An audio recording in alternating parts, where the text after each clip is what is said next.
What's up, everyone? It's the BumCast. I am your host, HBIC, the head bum in charge, along with Baloney, the Southside bum, and a recently rehired non-DEI Dougie Fresh. Welcome back to our new hire. Thank you. I've got something that I wanted to get off my chest right out of the gates. Boobs. Here we go. Duval. Hilarious. I just wanted to say that. A hilarious joke from 2 weeks ago, Dougie. Yeah. You know what? I'm still living in the past. You have to say you begged that joke for a couple of weeks and you just wait. He was sitting on that one. Yeah. It was a good time to bring it up. Yeah. Do it again. Welcome back. We joked that, you were a DEI casualty, but reality was you had a shitty ass 2 weeks of. You basically replaced every water main in the western suburbs. You would think, but I haven't yet. 171 hours in 2 weeks. So, whoa, yeah, I'm feeling my age right now. So, but I'm happy to be back. So, what was it? Just like because of the cold and everything, like rewarming up, everything was just bursting. Then, yeah, it's the thaws. It's the thaws. The thaws are always the worst than the freezes. You get frost lines about 3 feet right now or whatever, but it's always the fluxion, and then the rain does not help either. The rain always makes everything shift too. So yeah, been kind of shitty. So hopefully we're past that. That would be amazing. And I could be on here more. Until you go on vacation. Till I go on vacation. Yeah, I'm sure you got a countdown on your phone or something. How many days? You just let us know. Let us know now. You know what? Yeah, sure. I could look it up. It's right here. We might as well get prepared for it. Yeah, I haven't been looking at it because it's just been too depressing, but 52 days. 52 days. It's always right around opening day, right? Or like the week before or after? Yep. Yeah, me and Joey P are going to opening day and then the very next day flying out to New Orleans. So oh shit. Yeah. Now, knock on wood, do whatever you have to do, pray to whoever you have to pray that there's no rain out. Yeah, right. Or I won't be there.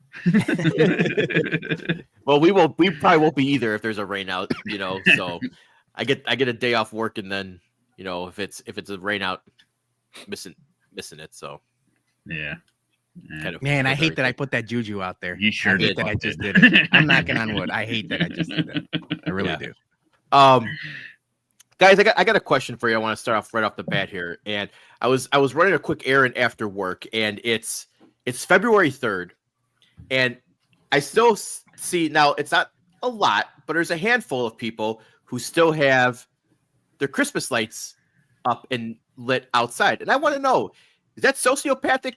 Right there, to have your Christmas lights still on in February. I'm not talking about your tree because I know there's some people who keep the tree up to like April. I'm talking about outside lights though. All right. So I unplugged mine and I took all the decorations out of the yard. Yeah. But the lights are still up. I have that still up is fine. I'm saying, but you're not turning them on though. No, yeah, my neighbor's house across the street, the guy I complained about doing his lights during a Bears game, I'm like, what kind of man are you? Watch football like a normal person? He still has his all the way illuminated. It looks like, airport runway in his driveway. Still, February 3rd. Well, so the lights are still on? Yeah, it's still on. It's probably on right now. I unplugged mine a couple weeks ago, but they're still up. I'm probably not going to go up on the roof until it gets warmer. March. Yeah. Which understandable, but I feel that way too. Like, so you don't want to be out on a ladder climbing up when it's, super cold out. But like, I think putting your lights on in February, Christmas lights on in February, that's a little sociopathic. All right. Now here's this move that just happened recently in the Fonseca household. Julie, our Christmas tree is in our fireplace room. It's a nice tree. It goes well with that room with the fireplace and the record player and the liquor cabinet.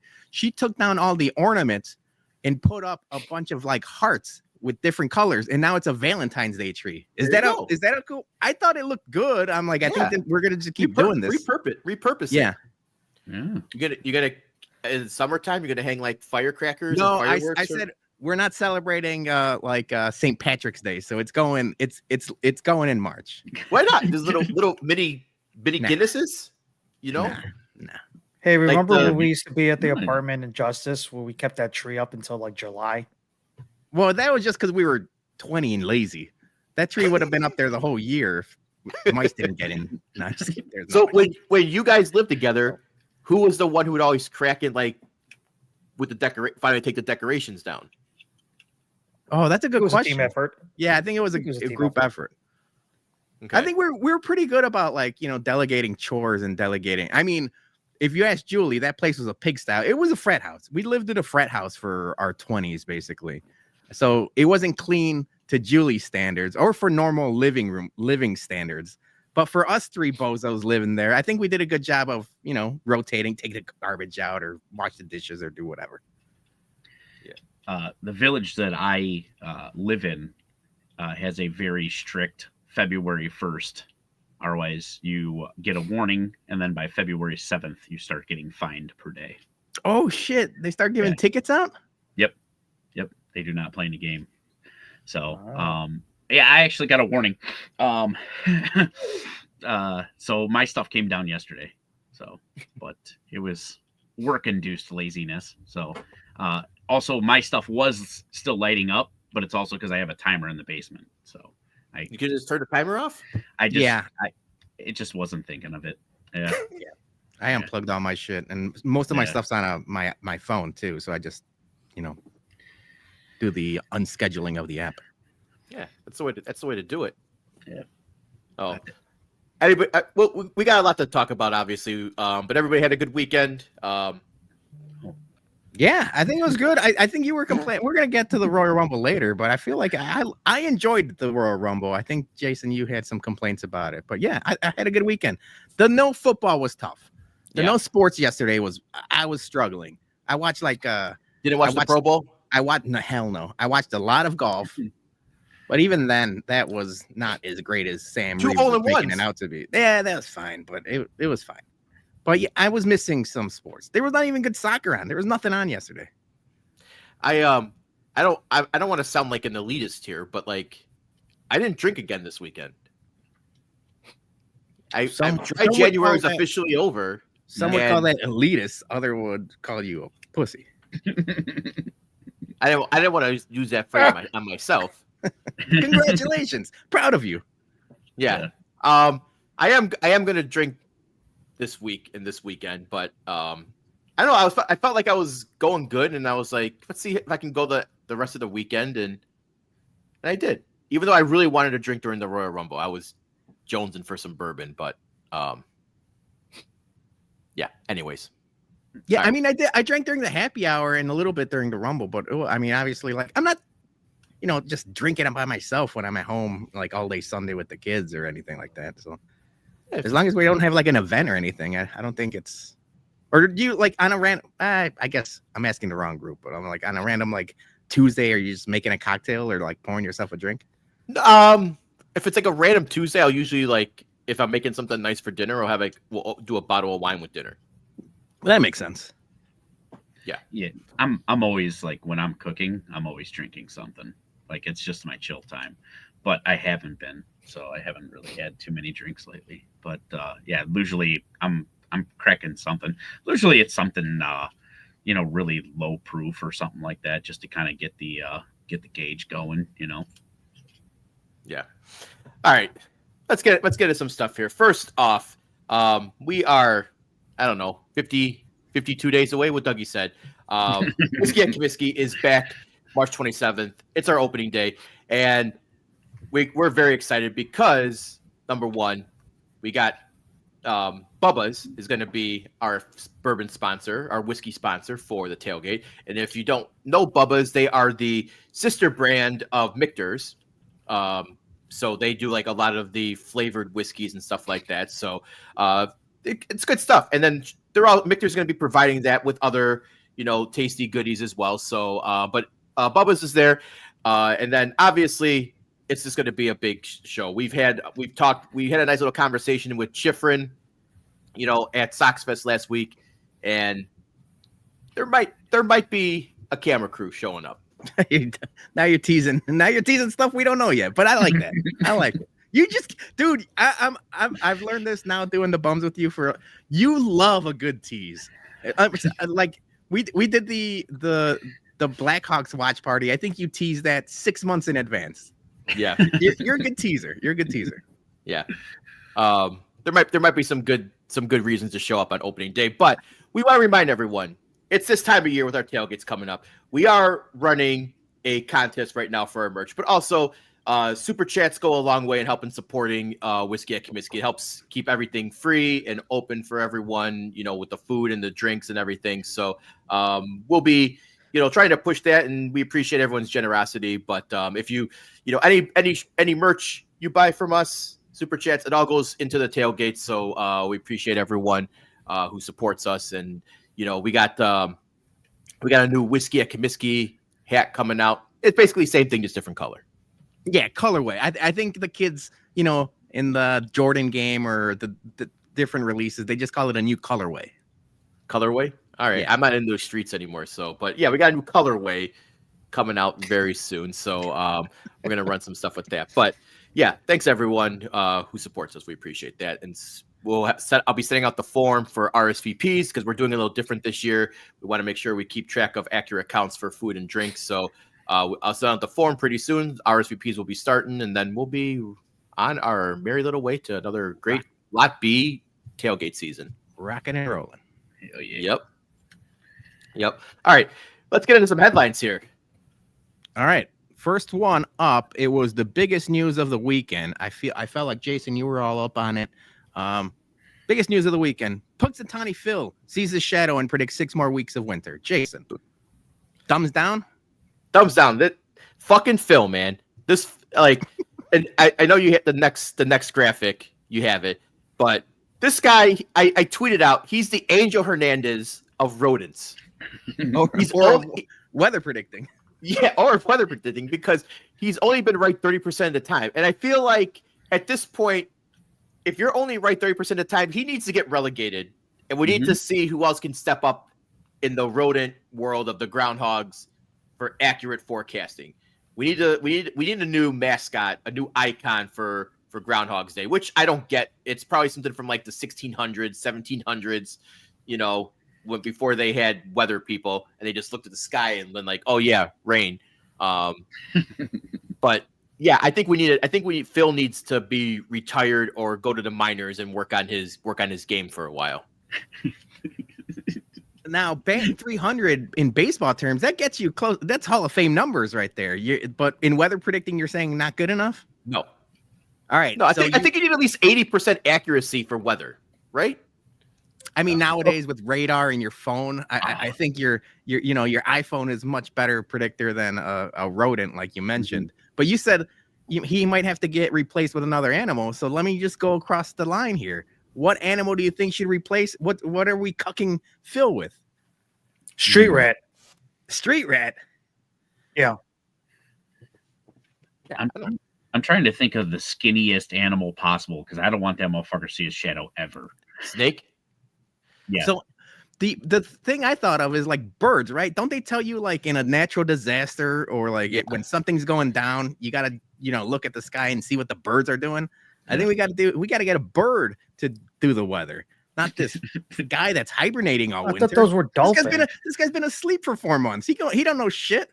Hold on. So I put this, I saw Jason put this up, that tweet with Punxsutawney Phil. And do you guys believe any of this whatsoever? Like, are you guys literally following a groundhog for your fucking weather? This shit's worse than Santa Claus, my man. Yeah, no, I'm not. Like the past couple of times with the weather, I feel like we've had, knock on wood, pretty good winter going into spring. Hopefully I didn't jinx us, so I apologize if you see any like blizzards or anything like coming up soon. But yeah, I've never once believed in any of this whatsoever. Of course, these statistics, yeah, you could look at this like if you're looking at anything else. I can't believe a rodent that's going to tell me what the weather's going to be like in the next 6 weeks. So, well, I never. Go ahead, Dougie. No, I was just gonna say, you know what? If we're getting rid of him, fuck the Farmer's Almanac too. That shit can get the fuck out of here. Farmer's Almanac, so bullshit too. Yeah. They'll be like, oh yeah, it's gonna be a cold and bitter winter in the Midwest, and we had like 1 week of bad weather, and it's been pretty mild so far. So I'm not gonna complain too much. What I was gonna say is I don't get the whole thing with groundhog. It's where the rules of it, where he sees his shadow, it's more winter. If he doesn't see it, it's early spring. Wouldn't the sun mean that spring's coming early, and wouldn't cloudiness, not seeing your shadow, mean it's more winter? I don't get why that's reversed, but whatever. I don't know the whole tradition behind Groundhog's Day, but it seems How come backwards. it can't be a red panda?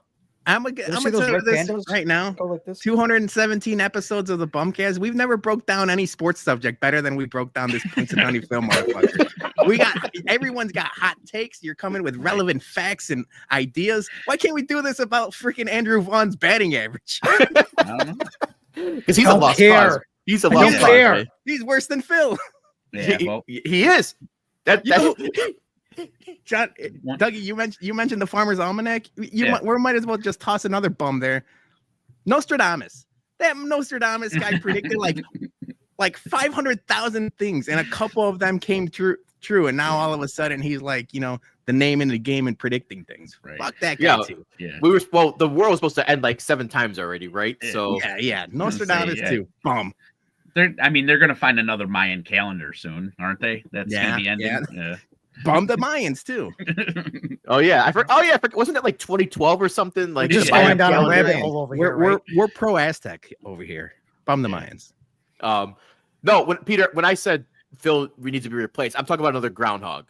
Like find another, like, because the Woodstock guy from Illinois. I gotta see what Woodstock's batting average is, and I'm sure there's famous groundhogs from around the country, but obviously Phil's the most famous. But we need to promote some of these other more, these young bloods up into the groundhog count the day. Damn, the clock is broken. I can't wait for the Phil 30 for 30 when that thing comes out. What if I told you? Yeah, right. Yeah, he's been from drunk a small this town. entire time. Yeah, from a small town. All right. I guess we got the real headlines. We'll see if we break down this freaking this like once in a lifetime trade just as good as we predicted a trade. Oh yeah, no, I'm sorry. I got my slides mixed up. Let's talk Bears.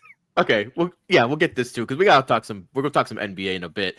But yeah, so it was announced, kind of under the radar that Ryan Poles got an extension to line up with Ben Johnson. So there was rumors that he had 1 year left on his deal, and that he was potentially, if things went to shit, that Ben Johnson would be able to choose his own, GM. But that's not happening anymore. It's Ryan Poles, Ben Johnson. They're lined up. So Poles is with us for at least the next 6 years, and so is Ben Johnson. So yeah, good. Yeah, they did something right for a change. It's what good franchises do. Now, people would argue that Ryan Poles is failing upwards, and he's just riding the coattails of Ben Johnson and his success. But that's fine. You brought him to Chicago. Good for you. We were going to do the trial of Ryan Poles, and we had a bunch of like pros and cons. And while he's done a lot of good, he's also done a lot of bad. But in the long run, this is what good and successful franchises do, right? It sounds like Ben Johnson and Ryan Poles have a vision for this franchise, and they're locked up in unison. Now you just solidified that. So as much as people want to complain about it, it's fine. It'll be fine. No worries. Glass half full. Glass half full. Yep. Mm-hmm. All right, other Bears news. We got a offensive line coach, guys, that was just announced today by Brad Briggs. It hasn't been picked up by any of the big guys yet, but Brad Briggs, he knows Chicago. He's the Bears beat writer. He knows his shit. Dan Rochar, offensive, he was offensive line coach for Tulane. So now he's coming over to the Bears to be an offensive line coach. I don't know much about the guy, so I'm going to trust Ben Johnson's assessment on him, and hopefully this is the guy that's going to get that line right and not have Caleb get killed every fucking game now. Yeah, so he brings a ton of experience. So he's one big thing there. He's got a ton of experience. He had some time they crossed paths with the Saints organization with Dennis Allen. So, yeah, it sounded like he's been a bunch of places and he's been fairly successful at most of them. The one thing I noticed when I was just like, checking their Wikipedia page is like he's done more than just offensive line. So it's good to bring someone with that kind of experience where you could juggle a couple different things, because the offensive line is going to have to talk to the running backs, and the running backs are going to have to be in unison with the wide receivers. And if you got somebody like that, that's, been able to work with multiple teams, if you will, it's fine. Yeah.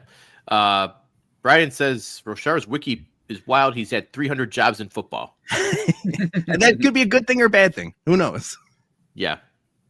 Yeah.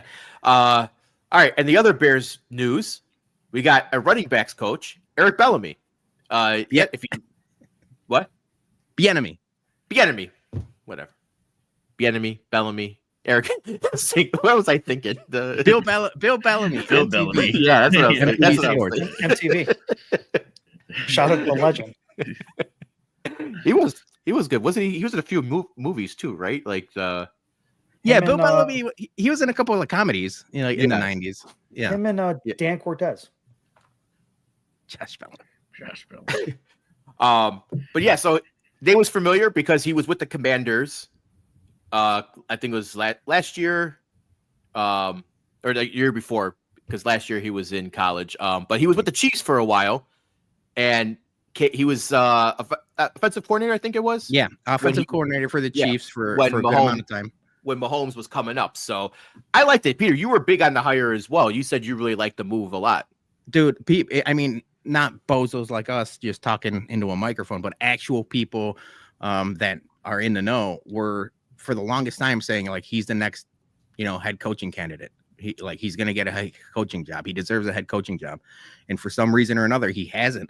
But yeah, man, he is integral to the 2 Super Bowls they won with the Chiefs while he was there.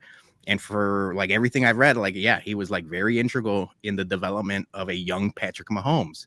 And, as much as we'd like to compare Caleb Williams to Patrick Mahomes, that's a tough comparison, but he has those same type of tools, the rolling out of the pocket, the weird arm angles, the elusiveness. And if you have somebody like Eric Bieniemy behind him, even though he's a running backs coach, it's all going to help because you have a rookie offensive coordinator and now you have a Super Bowl, winning running backs coach that you could learn from or glean information from. And that's what I like. I like that you're surrounding both the rookie head coach and the rookie offensive coordinator with people that have won. You've got Antoine Randall, who's won championships as a player, as a coach. Allen's won Super Bowls as a coach, and now Eric Bieniemy's won Super Bowls as a coach as well. You're surrounding that coaching staff with winners, and I'm like, it's awesome. It's something we've never seen before.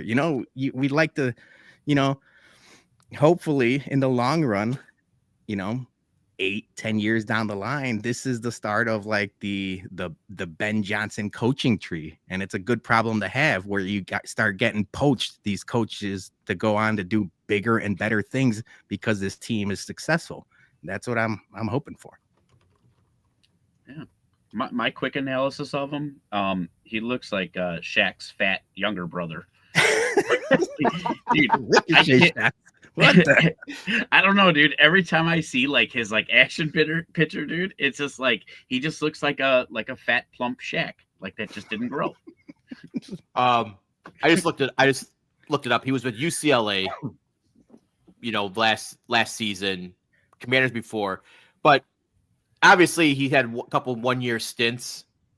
But and I guess it's he has they're bringing him in because of the experience in Kansas City, but again, if it doesn't work out, he's a running backs coach, right? So it's not like you're bringing him in to be offensive coordinator again. So I think it's a good way to him to build up his resume and, get back in the NFL and everything. So another hire I really like. So, all right. What's next, Peter? All right. Now we're going to the tweet that actually broke the internet. And it's something I saw Saturday night. I was still up, doom scrolling on Twitter, and I sent the tweet out. I thought this was, I mean, like everyone else in the world thought this was fake as hell. I clicked on Sham's profile and I'm like, okay. And I'm like, it is him. It is him. It was him. And then I'm like, nah, hacked. And I waited. And then he confirmed it again. I'm like, this could just be the same hacker just quote tweeting his own tweet. And then like 2 minutes later, ESPN runs with it. And then the whole world just tweet. It was something like we've never seen before. I can't remember this. So my question to you, we're not going to really break down the NBA. We're not NBA guys. But do you remember a trade that like shocked people? And it's been like 98% of like, holy shit, this is a bad trade for the Dallas Mavericks. Like, when do you like, obviously looking back at it, the Deshaun Watson trade was, backbreaking. But at the time, Deshaun Watson coming from Houston was awesome. Okay, I got one. But I was like, holy shit, this is bad. The Reggie Bush trade.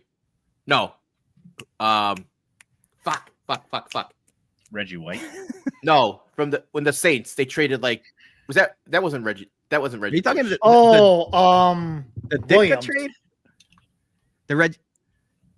Williams, Ricky Williams. Yeah, Ricky Williams. Thank you, not Reggie. Yeah, Ricky Williams. The Ricky Williams trade was probably almost as bad as this because there was like numerous first round picks in that trade. My man just wanted to smoke weed. I like Ricky Williams. Ditka traded the entire draft class for him. Shout out Ditka. Mm-hmm. Yeah, man. So this is crazy. Like, obviously, we know a thing or two about, bad GMs, but this is like consensus, like shocking to where like it's borderline malpractice what he did. Johnny, Dougie, thoughts? Well, my whole thing is that, and the thing that I don't know if this is true or not, or if this is factual, but the whole thing is that his weight was an issue.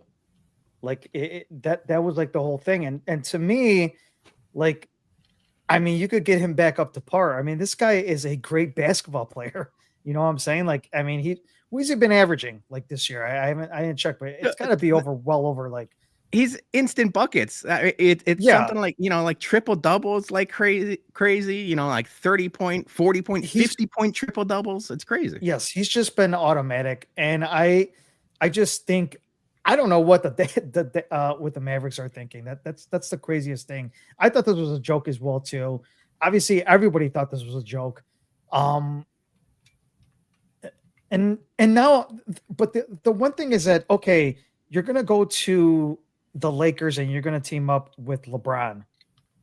There is another story out there that the Warriors are trying to get LeBron and KD right now. Yeah. That's another story. I don't know. Like NBA right now, drunk? like probably NBA's drunk right now. I think what this is that, I don't know if this is kind of like a pull for the way that the NBA's been with the ratings and all that. They needed a kind of like a blockbuster deal or trade or something like that to get things rolling again. I don't know. I mean, it just seems kind of odd. And then the weird thing is that Luka can't get a max deal anymore. Yeah, like he kind of got screwed, not only with that, but then going to the Lakers. I don't know if the Lakers are just because LeBron's getting older and maybe like Luka's going to be the heir apparent to that. Like, I don't know what this whole thing's going to like, transcend towards the end. They said that they're not going to trade LeBron. Then again, we didn't know Luka was going to get traded to the Lakers. So I don't believe anything that's going on right now. I just think that it was just a very odd trade that just didn't make any sense to me. And if it was like a weight issue thing, there's got to be something more to the story than his weight. I just don't buy this whole thing that, it was his work ethic or whatever that led to this. It could have been other things too. I mean, these guys were in the finals, you know what I'm saying? And last year. Yeah. I just don't get it how you could just trade somebody in their prime to another team and just be like, fuck it. We're just going to rebuild. It just doesn't make any sense. It makes the Bulls GMs look a lot better right now. It makes that. No, it but does. It does. really It does. does. It really does. Yeah, Brian S is saying the difference, the tax difference, and the Supermax stuff. Luka lost approximately like $200 million in that trade. He lost a also lot of money. there was reports that he had just bought a $15 million house in Dallas a couple weeks ago. So like it sounds like he got caught off guard. And one of the reasons that this GM was doing it like that, he didn't want any news to break, because the argument would be like, why didn't you shop Luka around? Everyone in the league would have given you multiple draft picks. But the argument is like he didn't want to stir the pot at all to give Luka and his agent any leverage, whether it be, like holding out or anything. And apparently he was hell bent on having Anthony Davis as part of the Mavs roster because it makes them better this year. But I'm like, geez, you're like robbing Peter to pay Paul. And like, dude, if I'm a Dallas fan right now, like this, like, like kids, I saw grown men crying. I was gonna say kids, but it was like everyone. It's crazy, man. Malpractice. Yeah. My two takeaways. I'm not a big basketball guy, as you guys know, but my two takeaways was obviously this was the Lakers' backup plan since Bronny didn't work. Yes, this is the head. Luka was the backup to Bronny. Yes, That's a good yeah. But the second takeaway from this is, has anybody heard anything from Mark Cuban? Because like, how has he not lost his shit over this? There was quotes on it. So okay, yeah. There was quotes on it. There's a quote from back like a couple years ago where someone on a podcast had asked him, would you ever trade Luka Doncic? And he said, if it was up to trading Luka Doncic or divorcing my wife, you can meet me at my lawyer's office. That was a quote from Mark Cuban. So obviously he would have never done it. He loved them. But as soon as he sold his majority stakeholders in the Mavs, he's been very hands off. So it's like he really doesn't have, a say at all in it. Yeah. But it's something like I'm sure he's pissed, but like, there's nothing he can do. Right. So he's been, because I don't follow Dallas. I don't follow basketball much, just mostly because the Bulls, suck anyways. But apparently he's been out since Christmas with a calf injury. Mm-hmm. And I'm wondering if the Mavs GM, if he's a diehard White Sox fan, and he saw all the calf injuries that happened to us, and he's like, I'm cutting bait. I'm cutting my losses early. I'm going to get what I can for him.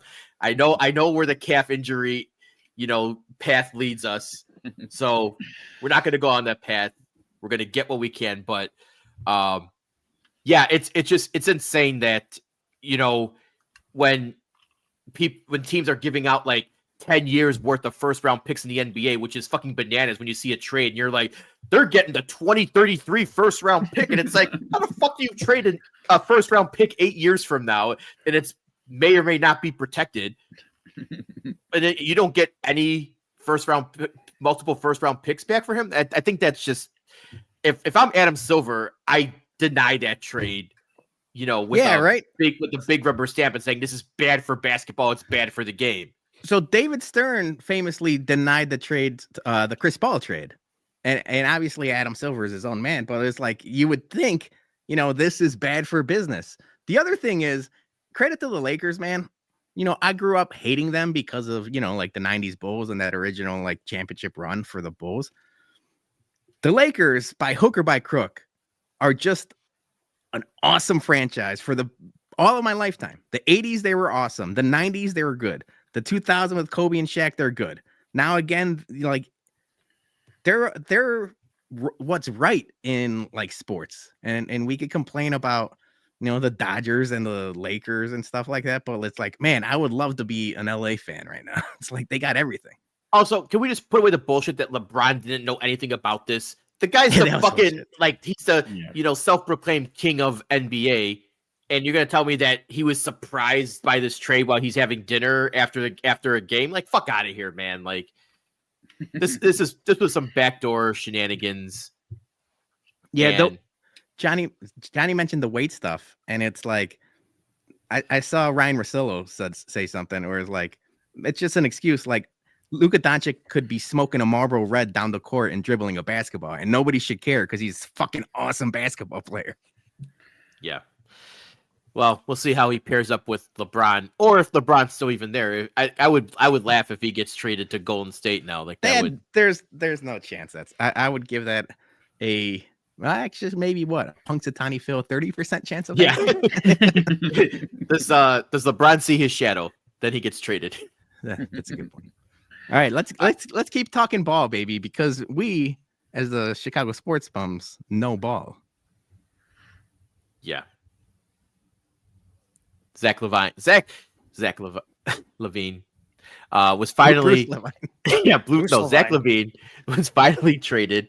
And again, we got our own pick back because this is how bad we are. Genius, baby. This is how bad AK and Emery are with Bulls and GMing and just Reinsdorf teams in general. But like, can we please have our pick back? Like, we'll trade you, everyone. Just give us what's ours back. Let's keep what's ours. But yeah, again, you traded DeMar, you traded Caruso, now you traded Zach. You got no fucking new picks from it. Like, what the fuck are we doing here? Like, this is one of the reasons why I stopped watching the Bulls is because it's such a piss poor organization that kept on playing for the 8th, 9th seed instead of just tearing this shit down fucking years ago and starting up again. But like, you finally start to do it, which we've all been saying, and you get your own fucking pick back. That's all you get out of it. Like, it's fucking. This is something with Jerry had something to do with this. I know he did, and I'm convinced that Jerry, we can get 4 first-round picks for the next 3 years if we make these trades. The apple doesn't fall far from the tree. I mean, Michael's part of this as well too. So that's exactly my take, Johnny. Is I am first and foremost a White Sox fan. I do love the Bulls. We all love the Bulls growing up in the 90s, but I've been checked out for a while. By all intents and purposes, Michael Reinsdorf is running this organization now, and he's 56 years old. Our hope as White Sox fan, Jason, the Grim Reaper, you say it all the time. Best case scenario, we have a decade left of Jerry Reinsdorf running the White Sox. Michael Reinsdorf's still 56. He's got he's got a good amount of time, and he's running the Bulls worse than or on par with Jerry running the White Sox. Now you could say obviously Jerry owns both, but he's been hands off with the Bulls, except for that. I guess last year when he really wanted to go all in for the play-in tournament or whatever. That sounded like it was coming from Jerry and not Michael. But what's scary is that Michael is 56 and the Bulls have a long line. I mean, a long future of futility. Yeah. Well, I wasn't really sorry, Jason. I wasn't really a big fan of that huge contract that they gave him in the first place. It didn't seem like when he was healthy. I mean, he was a good player.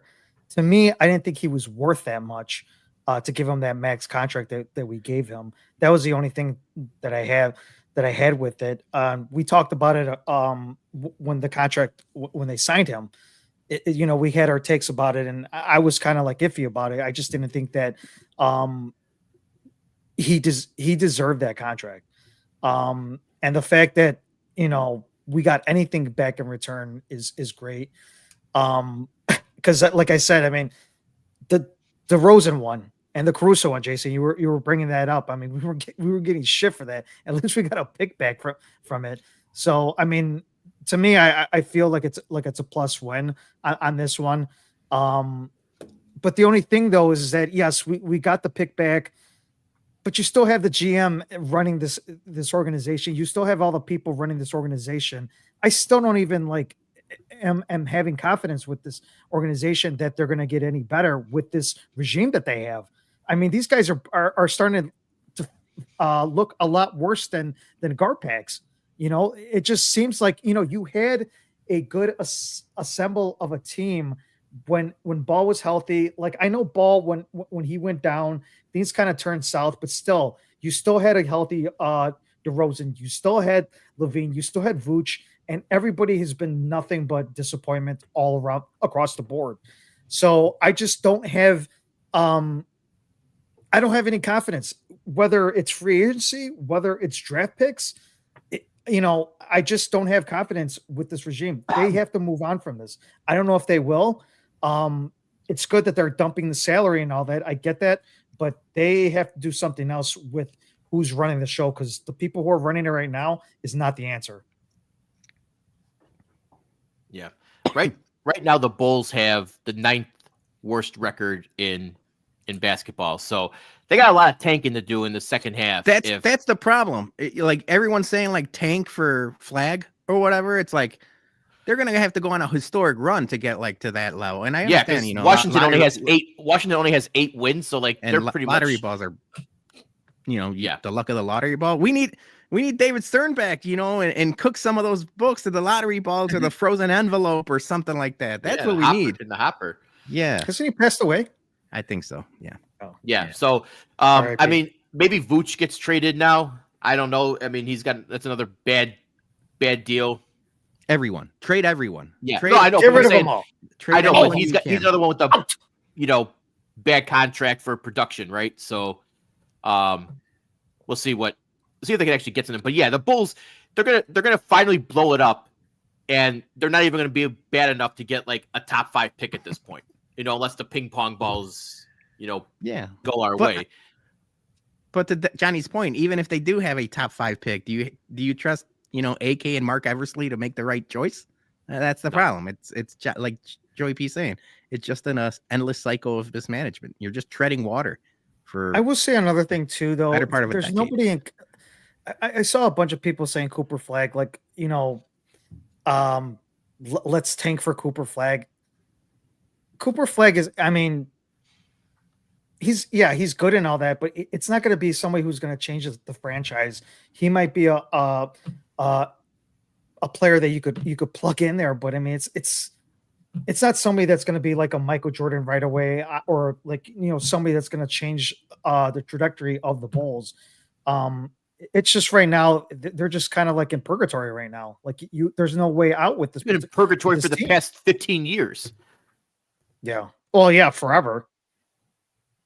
Yeah. All right. Oh yeah. Right. Where rally does exist. I don't know. All right, Peter. What's the next headline? It's IL, baby. All right. So this, Dougie, I wanted to get I've been waiting for you to get chopping at the bit. So the Blackhawks, obviously, another endless cycle of mismanagement. Connor Bedard has 16 points in the last 18 games, but there is a play during the Florida Panthers series where he was defending, as one does in hockey, and he basically got out physicaled. He had a weak stick. The guy scored while he was there, and Mark Messier went on this rant about how the Blackhawks should bench him on the power play to send a message. There's been people on both sides of this agreeing with Messier and not agreeing. But what I noticed is former Blackhawk Brent Sopel has been going fairly hard on the internet streets at Connor Bedard. So the guys from CHSN Blackhawks, Greg Boyson and Mario Tribbiasi, were defending Connor Bedard. And Brent Sopel just went on. If you go to Brent Sopel's Twitter or replies, he's just attacking the Blackhawks organization and Connor Bedard for the better part of a week. So he says 98 is selfish, doesn't battle for pucks or even back check, only works one way. Don't even compare him to 88, not even the same ballpark. And then Mario asked him, what does he do that's selfish? There isn't a single tweet to tell you. Doesn't battle for pucks, doesn't back check, bad body language, and already got one coach fired. And then he said, don't compare him to Kane, because on the ice, Kane is light years ahead of this kid. So Soap was mad online at Connor Bedard. So I wanted to get Dougie. I wanted to get your thoughts. A1. Okay. Mark Messier, he can say whatever he wants. He's Mark fucking Messier. Okay. He can have his opinion. He can stir controversy. Nobody gives a shit what Brent Sopel is saying. Okay. I'm going to tell you that right now. He's got probably maybe 7,000 Twitter followers. Dude, 7K. Get the fuck out of here. That's who he's talking to. He's talking to people that'll talk back. Okay. Shut the fuck up. A1, let's just go through your career as a Blackhawk. 2007 to 2008, you played 58 games, had 1 fucking goal. Okay? 19 helpers. Okay, good. How'd you back that up the next season? 23 games, 1 goal, 1 helper. Short season, I'll give you that. Hey, let's go into this full season that you had in 2009, 2010, okay? Championship year. 73 games, 1 goal, 7 assists. You had 8 fucking points in 73 games, okay? For whatever reason, they kept you on the fucking playoff roster, which they didn't in the past. Had you in the playoff roster for 22 fucking games. You scored 1 goal, 5 helpers, okay? Motherfucker, you are the participation trophy winner. That is what you are, dude. You were along for the ride, okay? And you know what? Just going around attacking people, I get it, man. Connor he does have a lot of growing up to do. So did Kane at this point. And I understand, like, he's saying, oh, Kane was better on the ice. Well, you know what? He was also taking fat chicks into a limo and banging the shit out of them, okay? And it was bad. It was bad for business. And he got his shit straight. He played good and everything like that. You cannot just sit here and diminish a kid for no good reason. He had 1 bad play. He has had bad visuals. His piss poor attitude sometimes. But it's going to happen. He's on a really, really shitty team. He's got no fucking help, okay? There's a lot of times where his teammates are taking stupid penalties. And when his teammates take stupid penalties, guess what? He's not really on the power play kill. His ice time goes down. There's a lot of things for him to be upset with, okay? But there's also a lot of mature things, too, that I see. He got his 100th point, gets his 100th point, and they're asking him about how excited he is about his 100 point. And he's like, I don't really care. We played bad. Like, most of the young kids, like his thing, they'll be like, oh my God, I got 100th point. I got this, I got that. No, all he cares about is winning. And you know what? If he's pissed off and he's acting like an asshole because he ain't winning, I'm fine with that. I am 100% fine with that. Brent Sopel, he just needs to shut the fuck up. 100%. He needs to get off the internet. He needs to go. I don't know what he does for work anymore. I mean, I had to go. I was like, holy shit. I totally forgot about him. I looked it up. It's like he's a leader of his charity. I'm like, okay. So he's fucking embezzling money from a charity. Allegedly. I don't know. Allegedly. Allegedly. But all I'm saying is, you can't be hard on a kid when you sucked. You sucked. Okay? You ended your career on the Chicago Wolves and you played 25 games. Anybody want to guess how many goals he scored in those 25 games? It's a recurring theme. 1 fucking goal on the Chicago Wolves. Okay? Brent Sopel, log off. As B-Floaf would say, put the fucking phone down. I like that. No, I think Alex hits it. Sopel was one of the only guys from the Cup teams that went after the organization after the Cow Beach scandal dropped. Sure. And he might just hate the organization at this point. So I did a little scrolling, and it's not only the Connor Bedard thing. The president of business operations, Jamie Faulkner, her time here can be, like I've heard Barstool Chief say some really good things about her, some real bad things, but regardless, Sopel goes after her hard online. And like I said, I think he's just mad at the Blackhawks. He's mad online at the Blackhawks, and it just stands out because he's a former player. He sucked. I mean, he's always sucked. People are complaining to the Jack Haley of the group. But then again, like he did play with, Taves and Kane, and he does know this. I'm glad you mentioned Kane because as much as we do like, and I mean, Kane's a legend in this town, he had his off the ice issues as well. Absolutely. And Connor Bedard, by all accounts, is a model professional from the first day he got here. And so if you're going to pick and nitpick about the body language thing is a fucking lazy fucking argument. The same thing's been said about, Caleb Williams, Jay Cutler, or anyone else. If you're bad in this town or you're losing, the body language thing is an easy thing. You know who had bad body language and slumped over the bench, probably because he was hungover, but just always? Dennis Rodman. Dennis Rodman would pout and be mad, but he was a winner, and he won 3 championships with the Bulls. Nobody talked about his body language. It's like body language is a lazy thing. So Yeah, I just want to get your thoughts on it, Dougie, because I stood out to me over the weekend, and I was like, "What the fuck?" Brent Sopel was just mad. Dude, honestly, I just forgot about him completely. But sorry, Johnny. I forgot about him too. I was like, when he said Sopel, I was like, didn't that guy used to block shots with his face all the time? That's how I remember him. That's true. I don't. Another thing too is that, correct me if I'm wrong, but isn't like Kane and Bedard, aren't they kind of similar in stats as the games that they played? Oh yeah, no, yeah, like they're first kind of 100 games or whatever. Yeah, they're kind of similar to like points and goals and whatever. I mean, yeah, I'm with you. I mean, Dougie, you said it all. There's nothing else that I can say that you haven't said about this argument, and I just think that Sopel is just, he is bitter, and whatnot, and I wouldn't say like I never liked him because he was part of those, that what was it, that the first championship team with the Hawks. But for him to come out and pretty much just badmouth him and stuff like that when he wasn't a great player, and the criticism of all this stuff, I mean, I could understand if maybe like Bedard was not up to par. He was kind of like doing all these like really bad mistakes and all that. But I mean, his first rookie year, I mean, he was great. He was awesome. And then, right now he's kind of having, what would you say, like a sophomore season right now. He had a sophomore. He's kind of like on and off, He's breaking still out good. Of it, it's 16 points in 18 games. He's been fairly good. The other comparison to Kane that's tough to make is like Kane had no defensive responsibilities as a winger.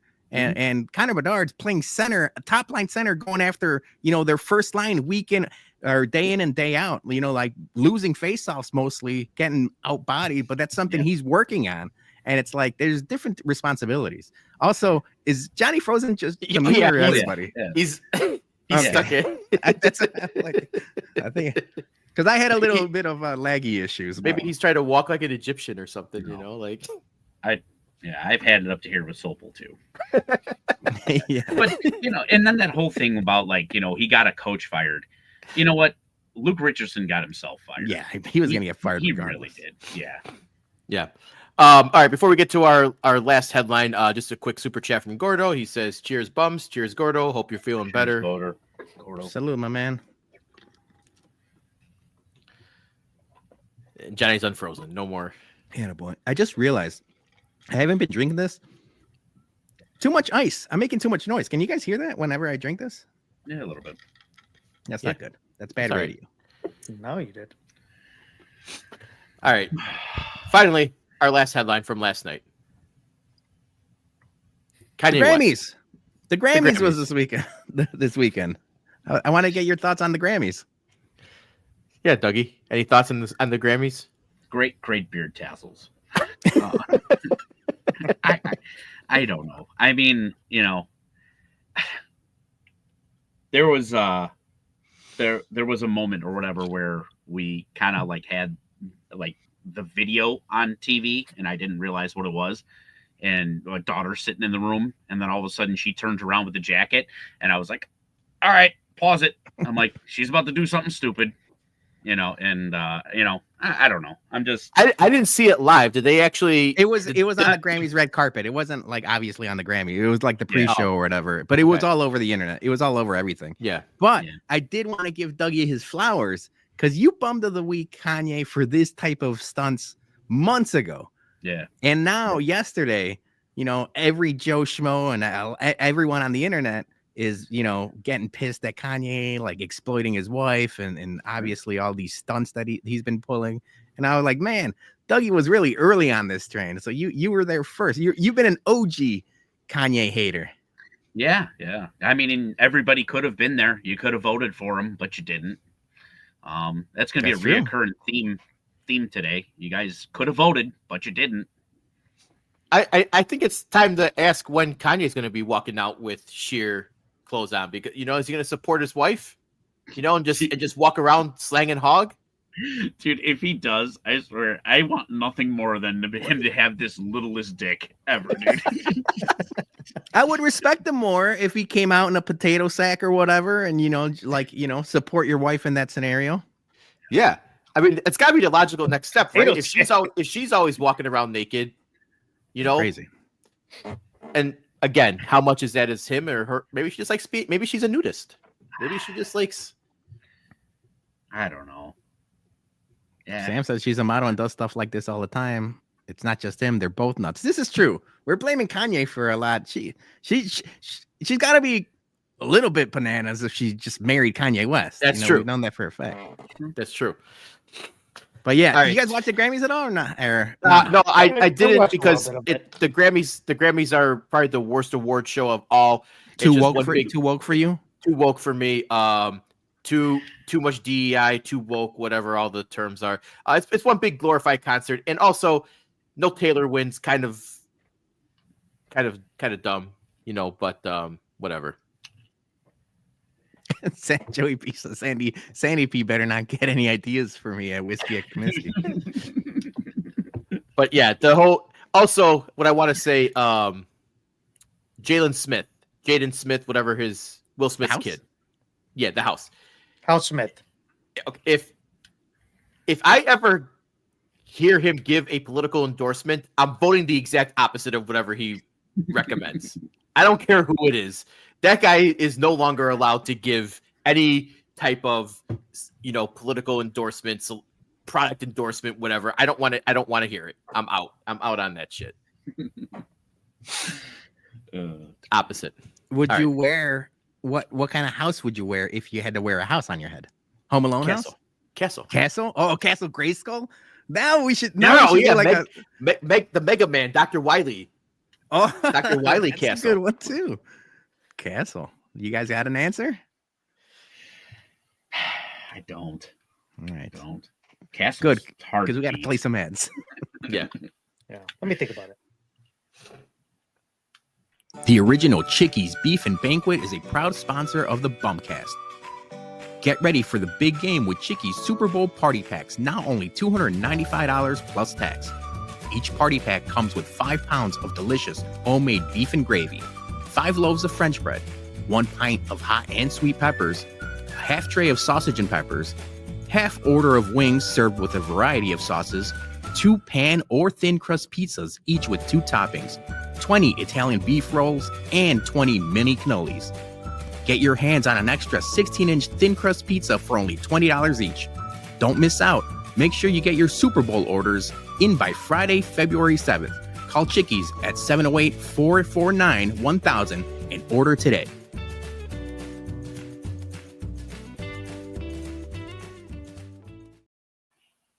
It's 4 days away. Get your orders in. Real quick, Missy has this chat. Can we talk about the political and economic state of the world right now? Actual quote from him. No, shut the fuck up. I'm not interested, little fucking houseboy. I don't care about your stuff. What is that, Johnny? It's Brent Sopel in the Wolves jersey. The Oh one my goal. God. Look at that. Creep. Yeah. All right.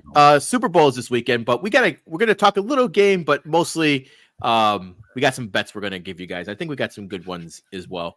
All right. Predictions for the game. I'm gonna go with the Eagles upset for this. I don't think the Chiefs have it in them to do the 3-peat, but they do have the refs.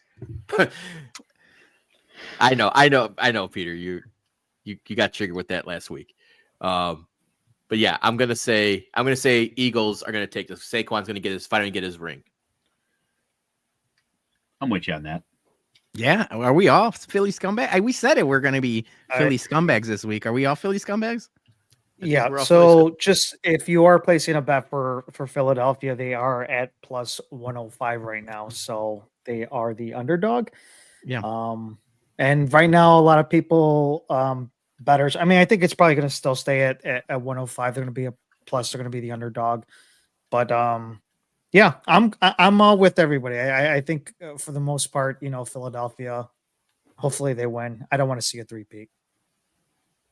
Yeah, I could respect like greatness. People get mad of like, oh, it's boring, same teams over again. But when you're seeing something that's never been done before, Mhm. I could appreciate that. But we talked about it on a couple weeks ago. I just think the Eagles, you know, squad for squad have the more talent, like across the board. I think they have more talented wide receivers. Both of their lines are more talented. The only issue is obviously Andy Reid and Patrick Mahomes and the experience they bring. But, if you just line them up, man to man, I feel like the talent on Philly is there. So I'm picking I'm picking the Eagles. I'm picking them money line and hoping for the best. I think it's going to be a close game. That's like once we get to our bum bets, I'll talk about like how close I think it's going to be. But I think it's going to be I don't think it's going to be a blowout one way or the other. I think both of these teams are going to show up to play. It's going to be good. Yeah, let's just get into our bets because rip the mandate. Yeah, let's get into these. So we're going to give you each 3 bets that we think are worth throwing a couple through tree bucks on. Maybe throw some scratch on it.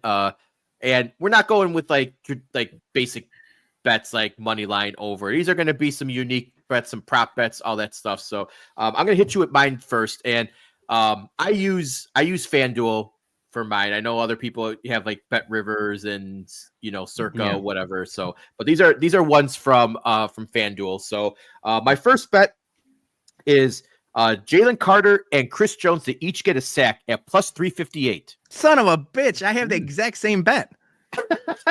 That's amazing. That's awesome. We didn't bounce these through. Yeah, I have the exact same thing. Jalen Carter, Chris Jones, and I have some stats for you, Jay, if you want them. Okay, hit them. Obviously, Jalen Carter didn't have a sack last game, but he had 2 sacks against the Rams. Chris Jones, same thing. No sacks last game. He had 1 sack against Houston. But in big games, these guys show up. When push comes to shove, Jalen Carter and Chris Jones show up to big game scenarios. And the one thing that worries me, Jay, is obviously you got 2 elusive quarterbacks. They could run out of the pocket. But these guys are the best of the best when it comes to pass rushing. So I like that bet a lot, actually. So obviously I like it. I had the same one. So it's a 2-leg parlay, but I think each one was like plus 110 for individuals, but you put them together plus 358.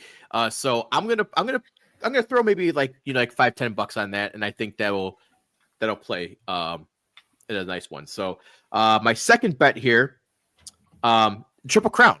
They have like a prop bet for the Triple Crown. Who's gonna have the most passing yards, the most receiving yards, and the most rushing yards?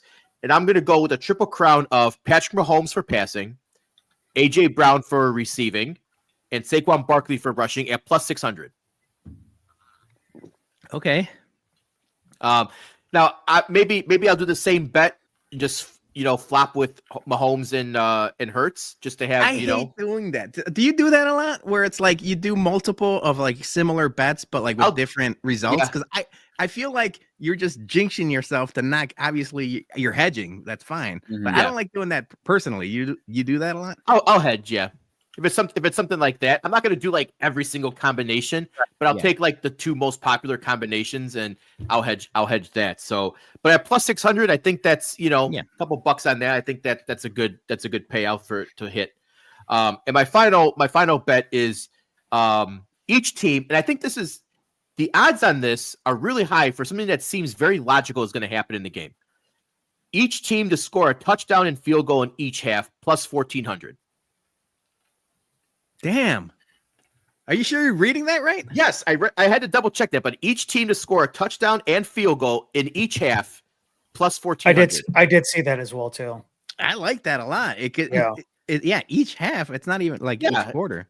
No, if it was each quarter, that would be insane. Yeah, it's crazy. But for those odds, that's what I'm saying. Like plus 1,400 for Eagles and Chiefs can easily do 10 points a quarter.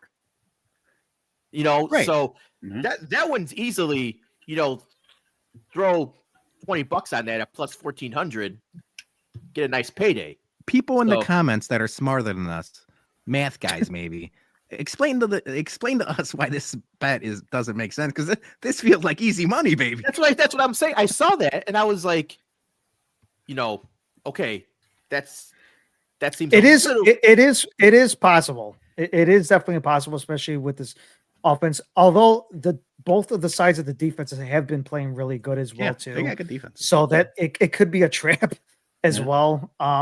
Getting it all 4 quarters, but it's not a bad. It's not bad to put a couple bucks on that one. Johnny, All of these bets are traps. That's why I tell you guys not to bet parlays. They're all traps. That's You what don't want to see. They want. You don't they want to see my you to- parlays. What I got cooking over here. They want you to getting- think they want you to think that they're easy bets. All right, Peter, you go up next since I already cucked your one bet. I got more, baby. I got plenty of bets. All right. So Missy talked about the octopus bet. Obviously, that's something that hit. What was it? 2 years ago or last year? 2 years. 2 years ago, I was all in on the octopus bet. I like doing that one. That was just an easy, fun bet. You toss it out there, especially with the tush push and all the both running quarterbacks nowadays. If you need a 2-point conversion, I think it's possible that it hits this time because of the mobility of both quarterbacks. Obviously, Saquon might be able to do an octopus too. There's multiple ways to get it. So I like that one. I talked about it being going to be a close game. At least in my eyes, I think it's going to be a close game. I don't think anybody's going to run away with it. I have one that says largest lead of the game under 13.5 is at plus 101. If you think it's going to be a close game, I might as well do that. It's going to be under 2 touchdowns throughout the game. So I would take that. I got a fun one here. You guys know I like the field goal kickers. Total yards for the longest successful field goal, 47.5. The over is at plus 100. Jake Elliott's longest field goal of his career is 61 yards. Harrison Buckner's 62. In the playoffs, they've both hit field goals of 62 and 53. In the Super Bowl, Buckner's kicked one 52 yards, and Jake Elliott's longest in the Super Bowl is 46. So right there, they both got booming legs. They both can kick it farther. They're good from longer distances, whether it's 50. So I like the 47.5. The only thing that worries me about that is obviously both teams do like to go for it on fourth down when they're in that short yardage situation.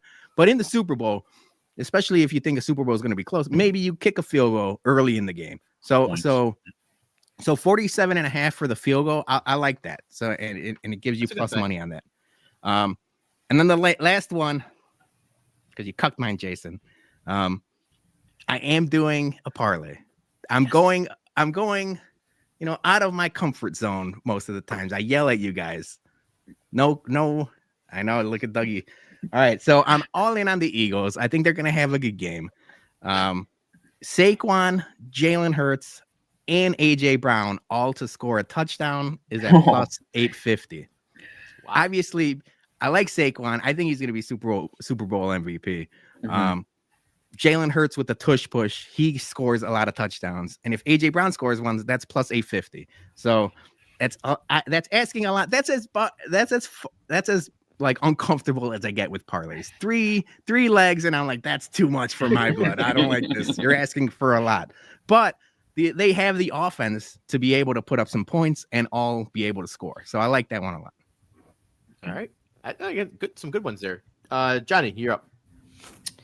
I'm surprised nobody. I'm gonna go with the first one here is total touchdowns, and I'm gonna go 7 at plus 425. 7 touchdowns. These two teams have scored quite a bit in the playoffs.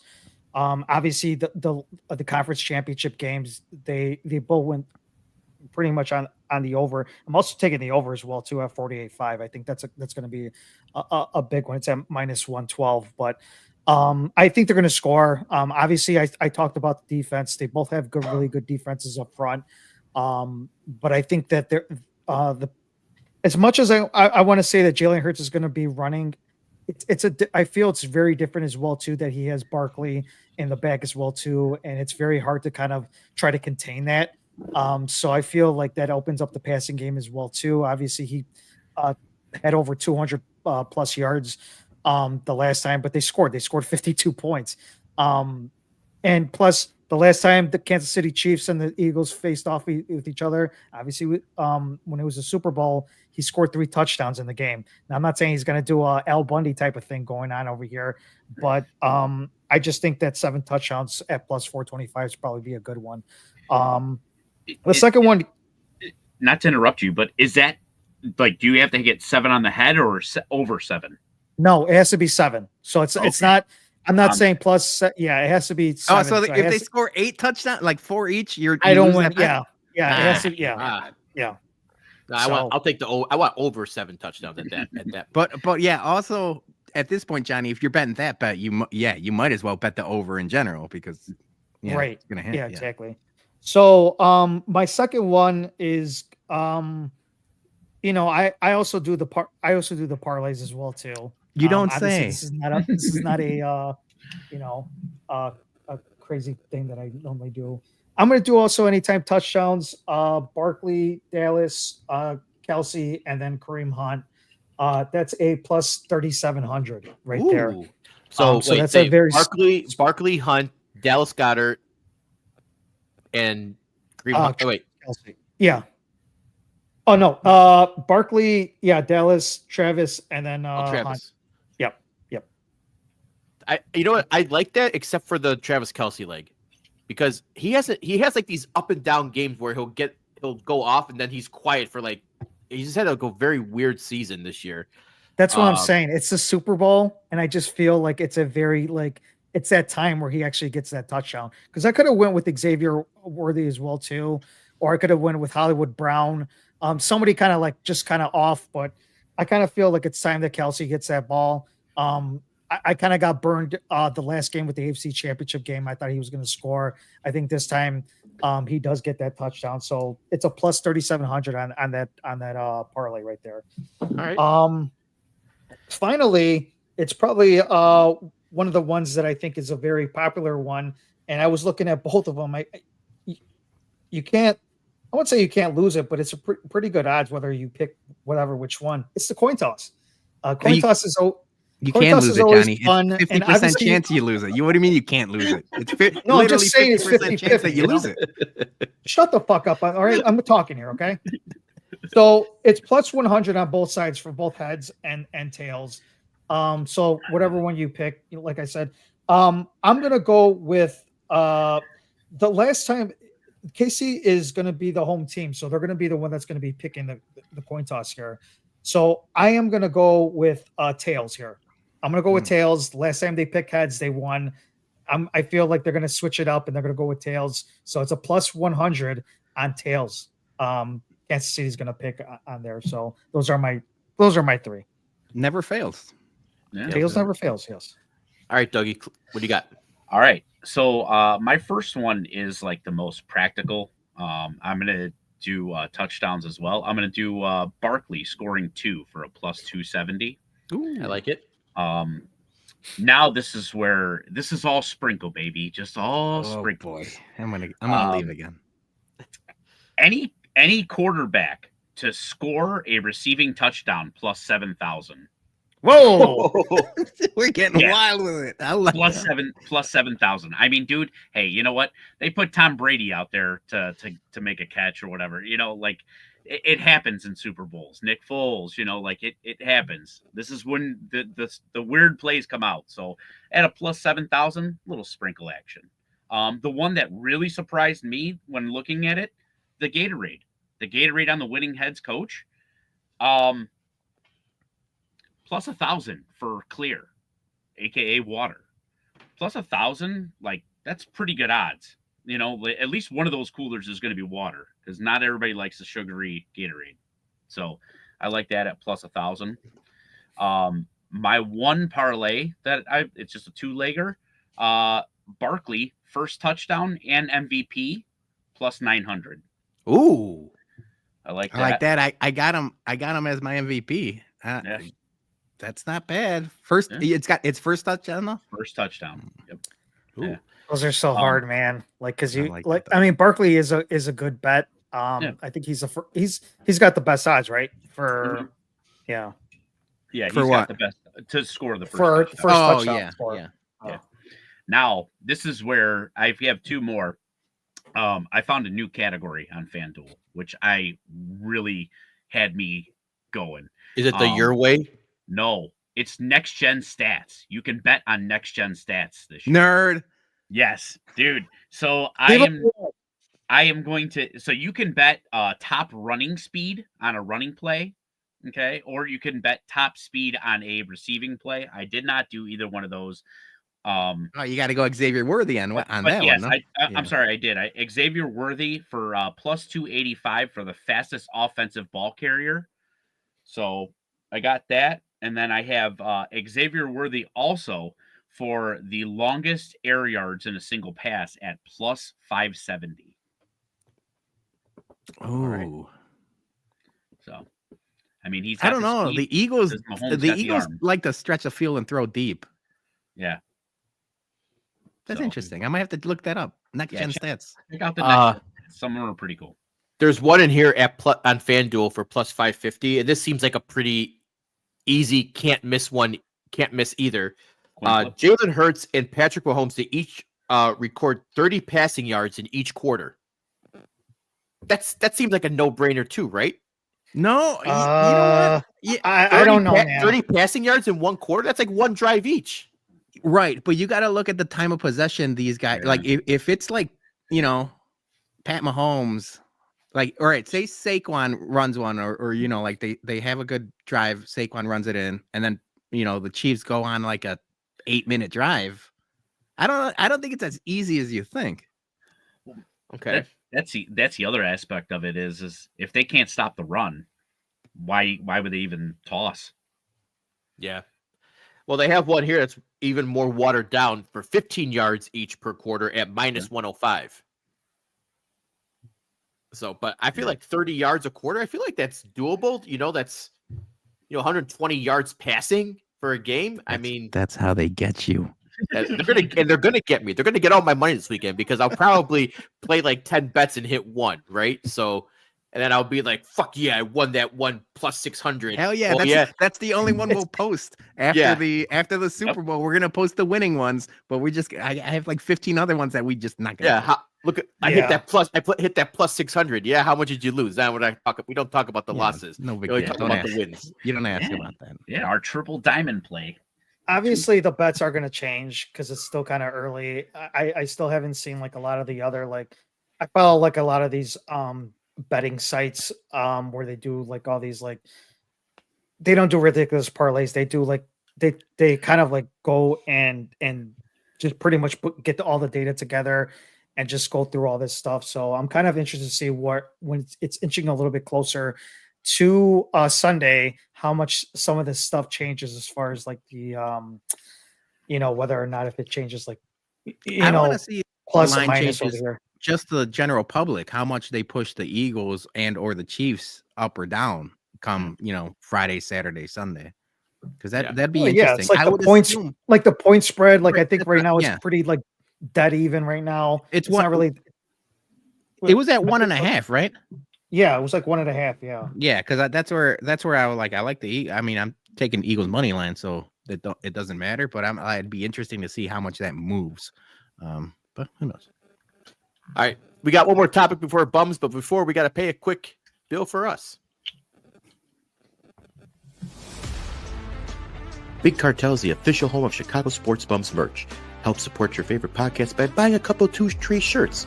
We got socks, bears, hawks, and bum branded threads, and all of our shirts are unisex sizes. Remember, all the proceeds go back directly into our Whiskey at Comiskey tailgates that keeps them free for everyone. And keep an eye out for new shirts coming very soon. So visit shysportsbums.bigcartel.com today.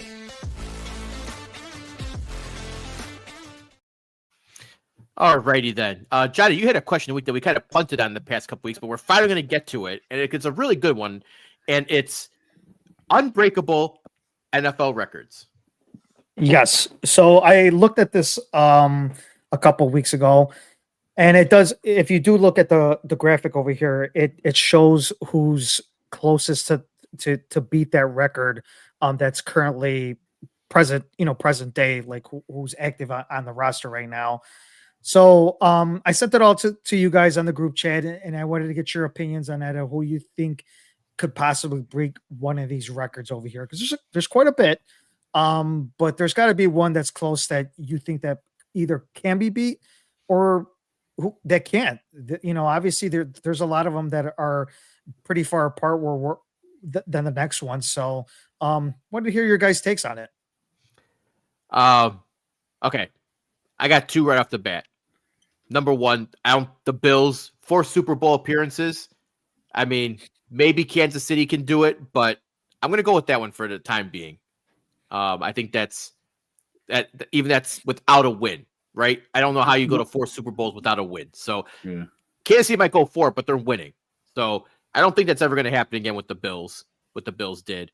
And then my second one I think is never going to happen again is the LaDainian Tomlinson 31 touchdowns. It's a passing league now. It's running quarterbacks. I don't think 30, even though Derrick Henry and Barkley having great seasons, I don't think that 31 touchdowns for a running back is happening again. It's a shit ton of touchdowns. It really is. It's crazy. Yeah. Peter, what do you think? All right. So it's interesting because you got an extra game, right? You get an extra game, and the offenses have evolved to the point where Jamar Chase might be able to, break Randy Moss's record. Joe Burrow is going to be good for a long time. If they stay together, they have a couple, really good seasons. I have a feeling Jamar Chase can beat Randy Moss's record. There's a bunch of them that are just never going to be broken. A lot of them probably the rushing. Although, Saquon with the extra game, came close enough to the all-time rushing record. But like looking at receiving yards for Jerry Rice, I'm like, Jesus, man, he did it forever. The only other one that I thought maybe a possibility, which is kind of crazy, but I'm looking at it now. It's the coaching wins. So Don Shula at 347 is a shit ton of wins, and Andy Reid's probably won't get there. Like, who knows how long Andy Reid's been coaching for? But Mike Tomlin's only 52, and he's already got like 185. If he coaches another, he could probably coach another 20 years if he really wants to, whether or not it's with the Steelers. If he goes to another team and has an Andy Reid-like resurgence, because that's what everyone's expecting, right? Like Mike Tomlin's been good for a long time with the Steelers. They win, and they always make it to the playoffs. He's never had a losing record. If they end up moving on from Mike Tomlin and he goes to another team, he might have that Andy Reid type resurgence, and he's a lot younger than Andy Reid was when he got to the Chiefs.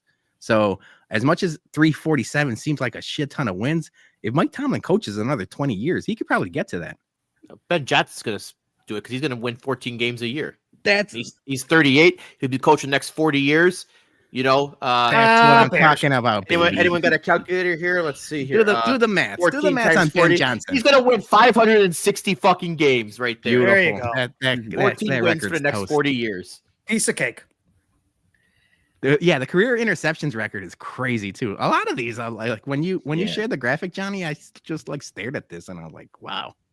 Yeah, I don't necessarily want to give him his roses, but nobody's going to touch that Brett Favre record either. Consecutive QB starts, they're just not built like that anymore. Unfortunately, or even just like one concussion. I'm sure Favre played with a shit ton of concussions. Oh, I'm sure. Still concussed to this day. But yeah, dude. Yeah, I think that's a good call. That's not going to get broken. In the same breath, the rushing yard titles. Jim Brown with 8. That's another thing, dude. You're not going to have a top tier running back like throw down 8. And teams don't pay them anymore either. Right. It's one of those positions where it's like very rarely are you gonna, unless it's Saquon or Derrick Henry, you're just not gonna be there for that long. Yeah. One that I could see get broken is if Ryan Poles does not get any type of an offensive line, I could see somebody sacking Caleb Williams 7 times in one game. Son of a bitch. Yeah. That's Yeah. But I wanted to transfer this also to other sports because I told you guys immediately I don't think Cal Ripken's records ever. Oh yeah. A lot of the like career pitching records are never going to get broke. I mean, pitchers just don't go as long and now I'm going to say bunk, but as long as hard as they did back then. I could give you a good one. I don't think it'll ever be broken. I don't think anybody's going to beat Nolan Ryan's 7 no-hitters. I don't think anybody's going to come close to that.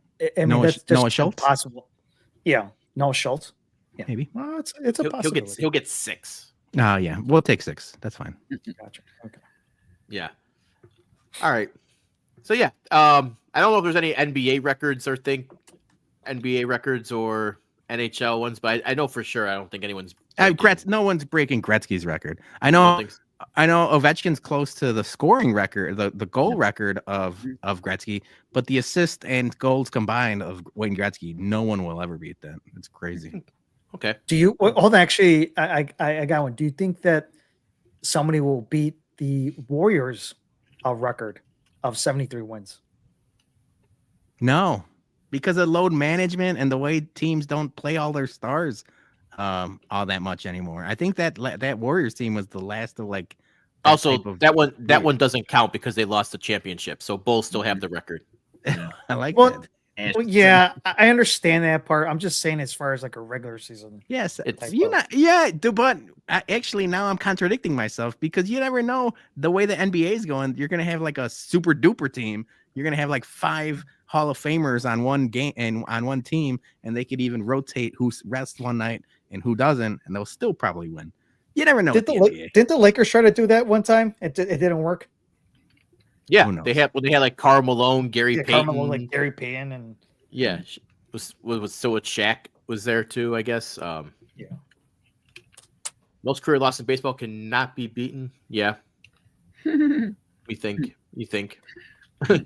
Just wait till this season, baby. Yep. Oh no, was he saying never career? say never. In my head, I was thinking season losses to Sox, but No. all right. Let's have to bump some people, guys. I think he's a bum. I think he's an absolute bum. You call me a bum? My man, I take that with pride, with honor, that I'm a bum. I'm the king of the bums, baby. Because you're training like a damn bum, you know that? Bum. A bum. All right, let's get to our listener bums and MVBs. First up is Aloha, Mr. Ham. MVB Gordo, just because. Heart hands for Mr. Hand. Heart hand. Have you seen the people that do the other way? They do it with like kids nowadays do it with fingers. It looks like gang signs. Yeah, my daughter threw that up. I said, "Hey, you're way too close. Don't do that." Yeah, no. Yeah. I should not have done that on camera. I know. I got cousins. No, thank you. Hold on, real quick. Joey P says Robert Ory, 7-time NBA champ. He just went to he's a leech. That guy's a motherfucking leech. He just went to teams 7 rings, baby. to get his ring. He's a fucking leech. He doesn't count. Goddamn Brent Sopel of basketball. That's what he is. This is from Brian S. The Bears should offer picks 10, 39, 41 in Cleveland for Myles Garrett. That's his bum, is Matt Miller. Dude, we didn't get to talk about the Myles Garrett nonsense that's been going on Bears Twitter today. But holy shit, man. I honestly think Bears fans' brains are just broken. Terrible. It's unbelievable how people say this with a straight face. I understand you're just tweeting, so I can't really see your face, but holy moly. I just hope there's more trolls than there are, but it's not. I think people are just meatheads. That's true. King Ass Bum of the Week, the Mavericks going rogue. Yep. Big bum franchise right there. MVB, the weekend weather at Pebble Beach for bringing crazy conditions and making the players have to think around the course. Hey, also, I said a couple hole-in-ones that week, right? It was a fun weekend. Fun weekend of golf. Yeah. Roxy, MVB, Kendrick Lamar for proving you can be rewarded for being a hater. I love that. Won all the Grammys for hating on Drake. He had that whole audience singing a song like at the Grammys. It was unbelievable. Was Drake at the Grammys yesterday? No. Hell no. Okay. I don't think he's allowed in the United States now with the new president here. he's staying in Canada, baby. Bum of the Week, Dallas Mavs. Yep. Seems to be a consensus this week. Sockside Boys. As much as I want a Bum of the Week to be AK for simply regaining control of his own pick, Bum of the Week has to be Nico Harrison. Trading Luka for not much is so incredibly stupid. Evergreen bums this week. Well, not only that, I obviously didn't know who the hell the GM for the Mavs were until this weekend. But you can't. Now this is me and my meathead take. You can't run a good franchise with the name Nico. Nico is like my little baby cousin. Like, you got to be Nicholas or Nick Harrison. Nico Harrison. Of course you're trading bad trades. Like, you can't be taken serious with a name like Nico. I like that. No offense, Nico. Sorry. Gerald Sullivan. I think there's a tariff on drinks out. Probably. Boneheads and Brewskis, bum of the week. The city of Dallas, Texas, they don't know how to manage NFL, NBA teams in today's modern era. Hey, we all got bad Jerry's, man. Yeah. Spider-Man pointing memes. Yep. All right, next up, Joey P, MVP, Yeet. Jay Uso for your 2025 WWE Royal Rumble winner. Bum of the week, AK, probably quite possibly the worst GM in Chicago with his latest head scratcher. Yeah. We didn't get to talk Rumble. Jay, you didn't like the men's Royal Rumble? I thought it was. You were hating on it pretty hard. I thought it was bland. I thought they tried to make more of it as a storyline as opposed to it being the Rumble when, at one point you got Roman Reigns and CM Punk and then Seth Rollins and they're all staring at each other and it's been like 10 minutes have passed and there's no new entrants already. It's like, what the fuck are we doing here, people? It's the fucking Royal Rumble. Like, it's not, it's not SmackDown or Raw. Like, they did have a lot of star power, I think. In this That's Rumble. what I thought. I thought they didn't need the gimmicks. They didn't need the old, run-ins. I thought it was one of the better ones of the last 15 years or so. I thought it was good. Yeah, it was okay for me. Jeff Bartlett, bum. Jerry Reinsdorf for cooking shit in the post-Jordan era, especially if you take out the Derrick Rose era. Yep. Agreed. Sidney Brown by MVB. Caitlin Sharkey of WGN agreeing to join Whiskey at Comiskey season. Yeah, we saw the video clip he had from that he tweeted at us, and we hope Caitlin comes on down. We'd love to have her for a tailgate and show her how we do it in Lot B. So I like Sydney just being an ambassador for the tailgates. He's been talking about on his podcast. He's obviously inviting Caitlin Sharkey, and she said that she's off on Saturdays and loves tailgates. So then we tweeted her the schedule. Would love to see everybody there. That's what we say. It's open to everybody. So if you got people you want to invite, especially fans of tailgates and White Sox baseball, let them know. Let the word. And bum of the week, Chicago Bulls. LOL. Enough said. Yep. Yeah. A lot of basketball bums this week. Oh yeah, it's heavy.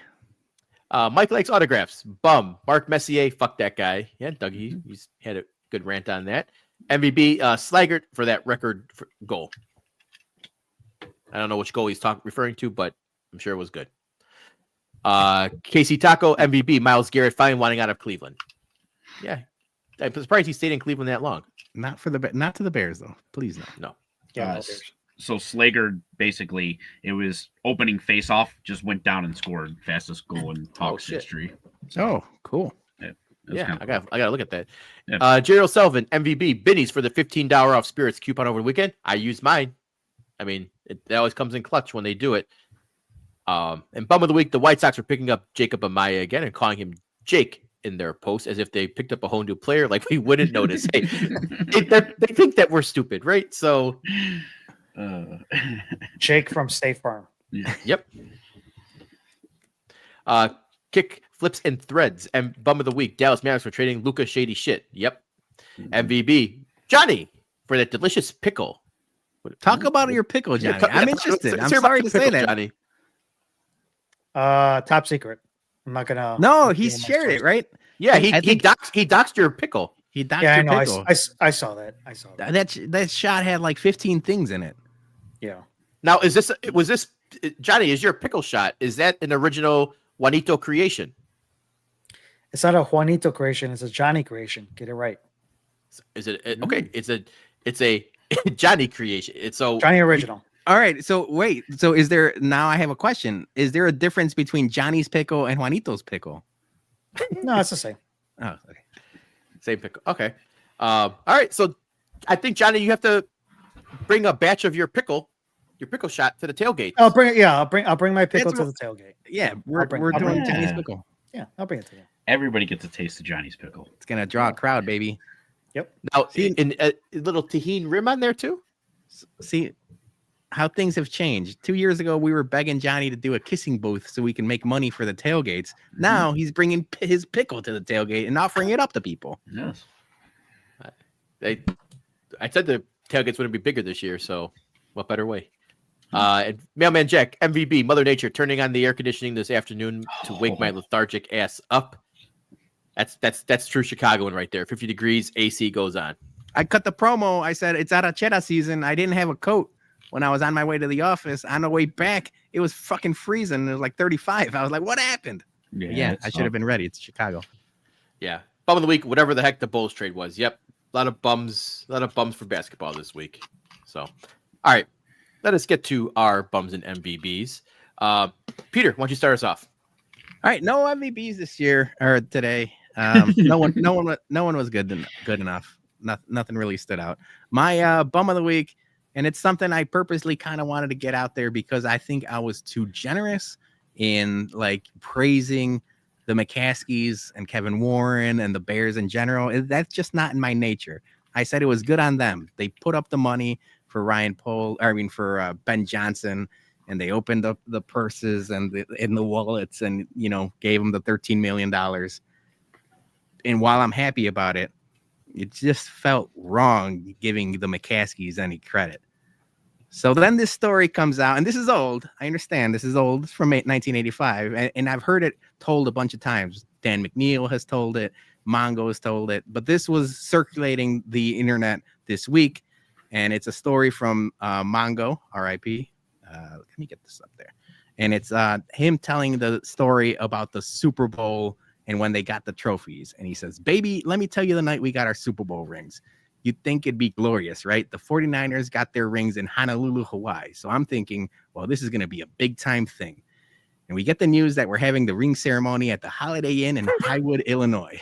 I show up to the dinner and Mike Ditka is already half in the bag. We're sitting there waiting to get the rings. And before we even get the rings, he's already passed out on his plate of food, sitting at the table with the McCaskies. They start giving the rings out, and I look at it. It's a nice ring, diamonds and gold. But I heard the NFL allocates $4,000 per ring, and the owners can put up more money and the owners can put up more money to make it nicer. How much do you think that ring cost the Bears?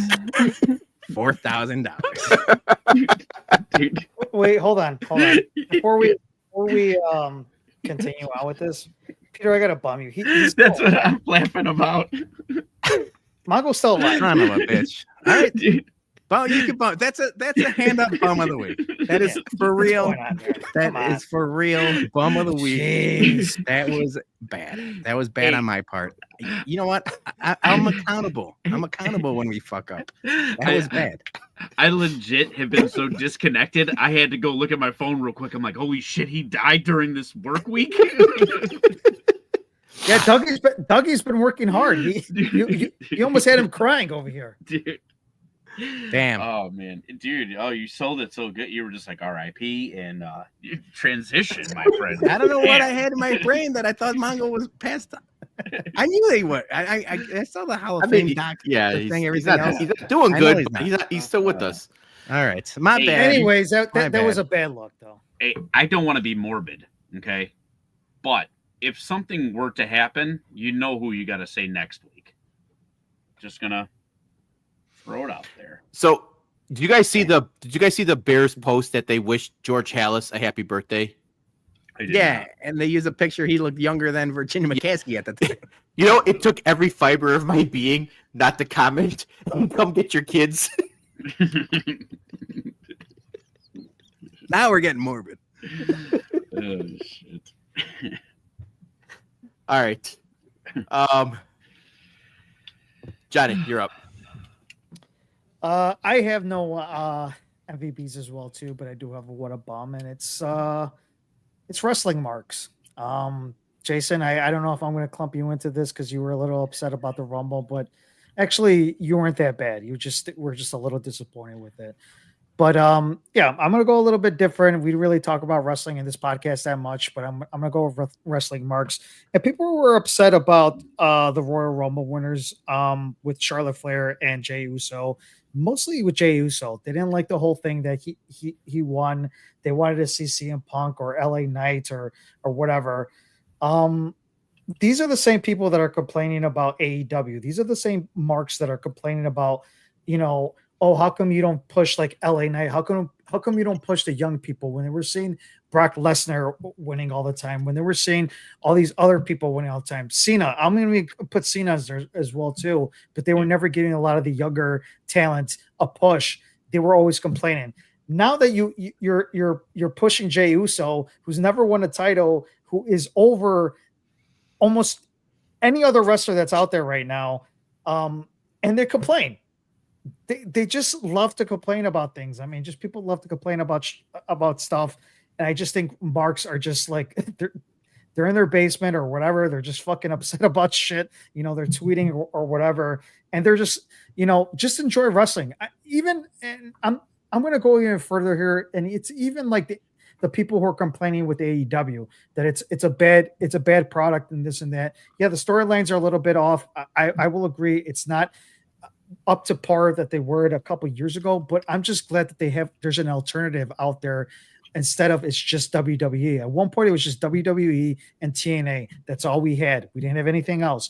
Now you have all these other wrestling organizations. I know that GCW has been around for a while, but I'm glad that we have AEW. I'm glad that we have all these other alternatives for wrestling, because you can't have all this talent in one particular area. Obviously, you see all the talent that they have in WWE right now. That Royal Rumble was star-studded, as I mentioned. It's very hard to pick like an actual a wrestler to main event and all that, but when you're over and when they see something in somebody, they know that they have to pick that wrestler when it's the right time. And I think they did pretty well with the whole Jey Uso thing at the Royal Rumble. So any of these wrestling marks that are pissed off or upset or whatever, chill and just relax, man. Like it's not that big. It's not the end of the world. Like, wrestling is going to move on. And plus two, storylines can change. Jey Uso may not, like, he won the Royal Rumble, but things can change. But I think he deserves it. I think that he deserves his praise. He's done a lot of things as far as personality change and everything, and he's done a very good job. And good luck to him. I hope he does really well and takes that brass ring and runs with it. Well said. All right. I'm going to go next. I don't have an MVP this week as well, but I am going to just bump Phil. I already talked about that. The fucking groundhog, fucking Phil. He's going in the hopper for bum of the year because of his accuracy. But my other bum is Adam Silver. And I don't know if you saw this clip this week, that his idea to help improve the NBA, which is ratings disaster, is to have 10-minute quarters. So how do you make your game better? You give them people less of it. I don't think anyone's saying that basketball is too long, that 12-minute quarters are a drag. If anything, fix the last fucking 2 minutes, the last minute of basketball. If you want to fix, don't make it 10 minutes. Figure out a way to make the last 30 seconds of basketball not drag out 45 minutes. Okay, that's how you fix NBA. Make them play defense, get the game over quicker. Don't make the game shorter. Go ahead. So Sandra and Aaron came over on Saturday. We watched a little bit of that Unrivaled, like women's new 3-on-3 basketball league. And what they did for free throws is if you get fouled shooting a 3, you only get 1 free throw that counts for 3 points. If you get fouled shooting a 2, you get 1 free throw that counts for 2 points. I was like, holy shit, that speeds up the game. I liked it. I kind of like that rule. And I was like, that would speed up the NBA instead of, like shooting 3 free throws at a time. I thought that was an interesting little wrinkle that I'm like, they could, carry over to the league. You get a free throw and then you're substituting, between free throws. Look, I don't think anyone complains about 12-minute quarters, but I know a lot of people complain, like when they say you don't need to only watch the last 2 minutes of basketball games because that's the longest part, especially if it's a close game. So you want to fix basketball, fix that part first, make them play a little more defense, and then maybe hand checking. Yeah, exactly. I'm a big hand check guy. All right, so Adam Silver, bum of the week. All right, Dougie, take us home. All right. I do have a quick MVP. Obviously, it goes without being said, my wife for taking care of everything while I was gone. It's not really what I'm MVPing her for.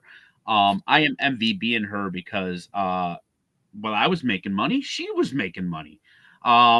She won our friendly Royal Rumble thing that we do with our friends every year. So she ended up winning money on Jey Uso.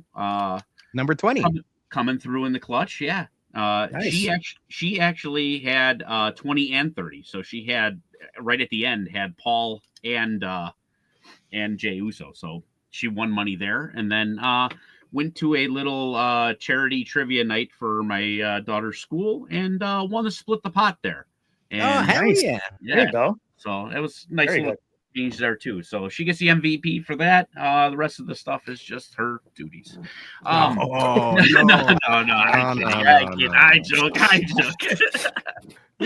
Harrison. Mary, we can't do that to Mary. That is some. Yeah. tough- All right. Good night, And this folks. guy's- and this guy's Harrison Buck- complaining about Kanye being. No, I'm just kidding. All right. I have two bums of the week. One, I'm gonna get out of the way right away. I know that we kind of have a pack not to do anything political, but I'm gonna do it. I don't care.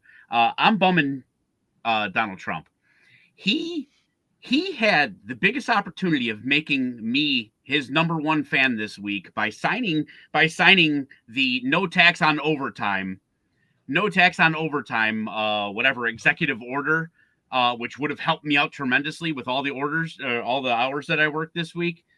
But he's just forgetting to sign that, and it's screwing me over royally. So now I'm probably going to lose half my paycheck. So he is a bum of a week.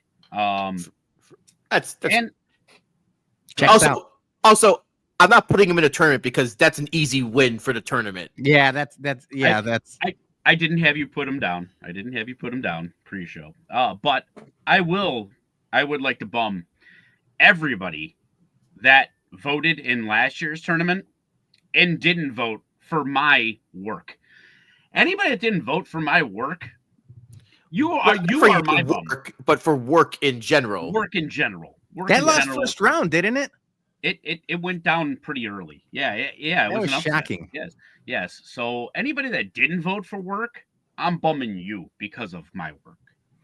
Now, would the argument be made that maybe if you put work in a higher seed, it gets like the benefit of the higher seed and it goes further? So maybe bum yourself. I think he had as a 2 seed. Yeah, I thought so. Didn't I? Was it a 2 seed? Yeah, I I thought it Wait. was. I All right, couldn't then tell. never mind. Yeah, I don't bum the Something to viewers. strive for next year. So, Right, exactly. I'm Vote better, defending our- people. I'm defending our viewers. Vote better. All right. Well, But I was just gonna say I loved you guys. I missed you guys. Watching the show from at work and everything like that brought me some joy. But I'm happy to be back, and I'm glad you graciously brought me back. So I love you guys. yeah. All right. And thanks to everyone who liked, who commented. Thanks to Goro for the super chat. We appreciate you guys. And we'll see you back next week. We don't got anything really coming up except we'll have some Super Bowl talk next week. Super Bowl talk next week. I'm on Drafty Pod tomorrow. Oh, yes. With Brian S. So come watch that one. It's the topic for tomorrow makes almost zero sense to anybody except for us three doing it. We're doing it with Steve Niss. It's gonna be awesome. It's gonna be big brain outside the box thinking. So tune in for that. All right. That's our show tonight. Everyone, have a good week. Stay safe. Love you. Bye. I don't have an outro. So No. wait, no, I do have an outro. You do have an outro. Yeah. Till we get to the outro. Outro ain't playing. I'm clicking. All right. End the stream.